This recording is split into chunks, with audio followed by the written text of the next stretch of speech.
There are many things that can keep you from becoming a millionaire, like not having enough disposable income or an adequate amount of time.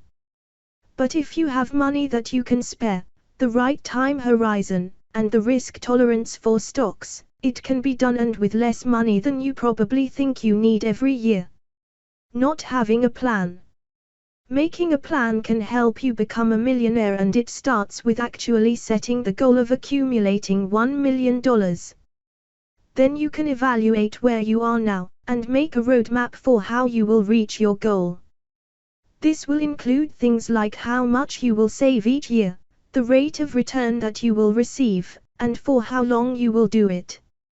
For example, if you plan on saving your money for retirement in 30 years and can invest $5,000 each year, you will need a rate of return on average of 10.72% each year.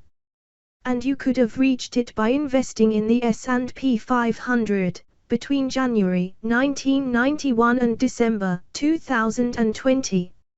If you could invest more every year, you could reach your goal in less time or with a more conservative rate of return.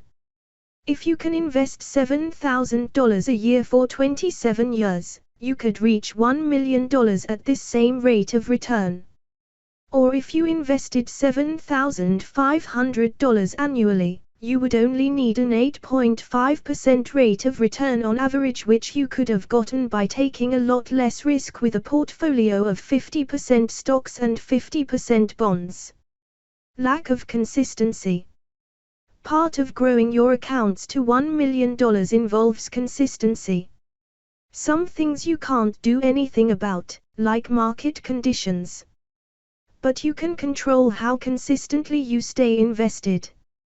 And missing just one of the best years of stock market performance could drag your average rate of return down.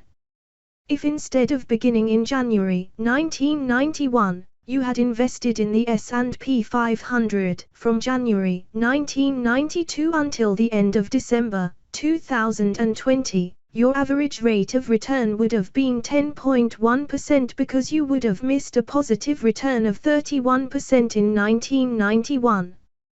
And this difference in your average rate of return would have resulted in $125,000 less over 30 years. Not saving as much or missing years of saving could also impact your overall growth.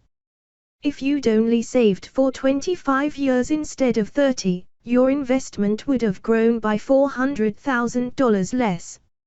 And if you could have only invested $4,000 a year for the 30 years, you would have ended up with almost $200,000 less. Not tracking progress. As much as you hope that your plan will go off without a hitch, it's possible that not everything will go the way you want it to. Maybe you miss a year of saving or can't save as much as you intended. Or maybe you sold out of your investments in a panic and the rate of return that you received on average was a lot lower than expected. You can't go back in time and change these actions, and obsessing over it won't help you reach your endpoint any faster. Instead, regularly tracking your progress along the way can help you course correct. If you discover that the original plan you put in place will no longer get you where you want, it's possible that you won't reach your goal.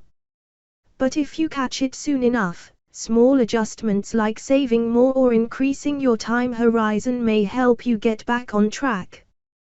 There are a lot of things that can get in the way of you becoming a millionaire. But there are also some things that you can control, like having a plan, being consistent, and reviewing your plan along the way. And even if you don't make it to millionaire status, developing these investing habits can still help you grow your wealth considerably.